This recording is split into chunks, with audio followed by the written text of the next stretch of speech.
sheriff's candidates. And the question is, what can you do to improve your services around the lake? And we'll start this time with Mr. Ashby. What can I do to improve the service around the lake? First of all, patrol. As I said earlier, that whole night, see a single law enforcement officer. I've been looking into, there's a lot of federal grants that are out there that can help us get a actual patrol out on the lake. Some of that would be working in conjunction with the wildlife officers, but not enforcing wildlife laws, letting them do that. But because North Carolina and Virginia meets there together, you can get some federal funds and things like that to get established. A lot of your breaking and enterings are done from people on boats. Come to find that out, they pull up. It's hard to tell, being it's a recreational area, what vehicle's supposed to be there and what's not. My proposal is, you see a whole lot of things different when you're not in a vehicle that has police or sheriff or state trooper written down the side of it. Get out there in a construction vehicle. It's construction done on the lake all the time. Be in that community and ride around.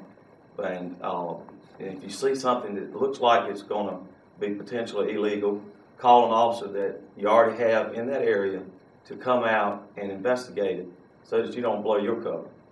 And you can get into those residential areas and see what is normal for that area when it's not a law enforcement type vehicle that you're in. And I think that would help greatly. Thank you. Mr. Williams, would you please take that? What we are doing now, we are patrolling the lake. We have people going to business, checking the business. We have people doing security checks, putting security checks in people's doors and letting churches and let them know that we are checking the business. So we are patrolling the lake.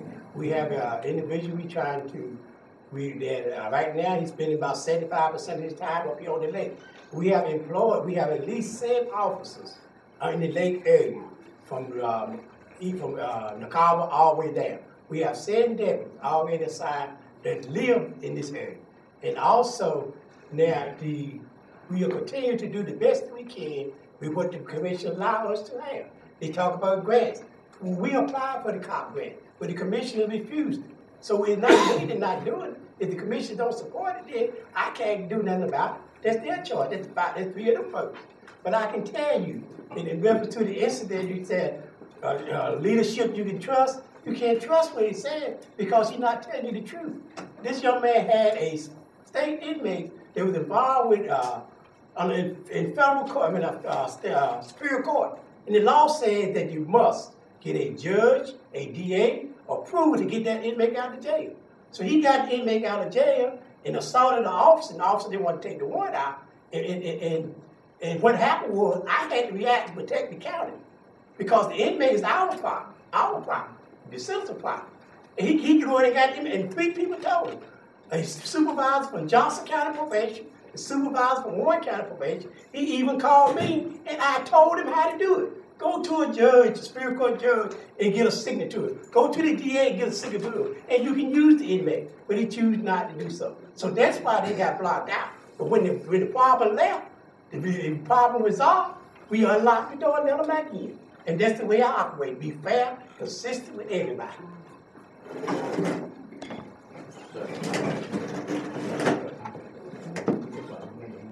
Kind of a repetitive question from one was asked a while ago. There again, I'll have an officer working the lake.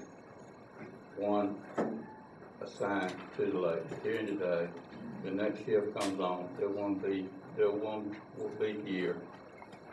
Not here for an hour and maybe in Macon for 30 minutes and then back down here at the lake. It works with Thursday. He becomes familiar with the people.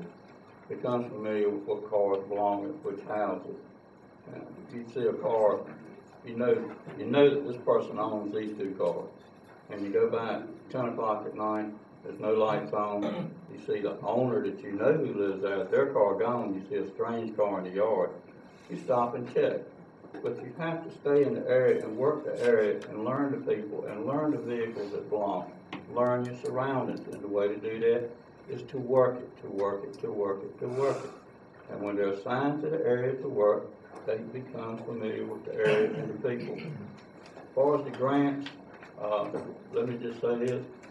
If I was sheriff and I wanted to apply for a grant where it wasn't costing the county a dime, and the county commissioners told me no, with all due respect to the county commissioners, I'd start putting it in the paper and asking the citizens to call the county commissioners and ask why.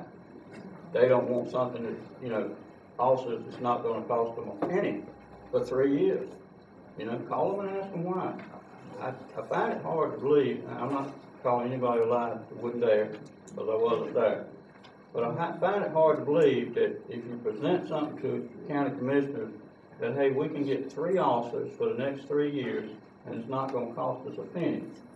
I find it hard to believe Mr. Ross and them would refuse that kind of money to give you something that's not gonna cost you anything.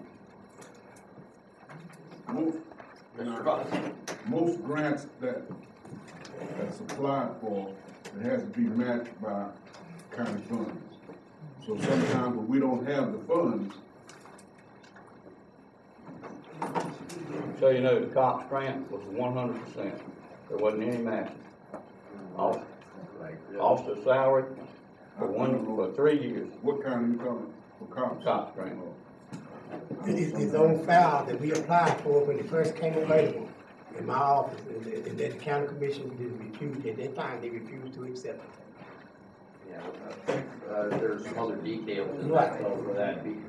Brunswick County had the same problem, but what it didn't cover was their uniforms, car, training, and also you had to promise to keep them for 2 years after the end of that 3-year term.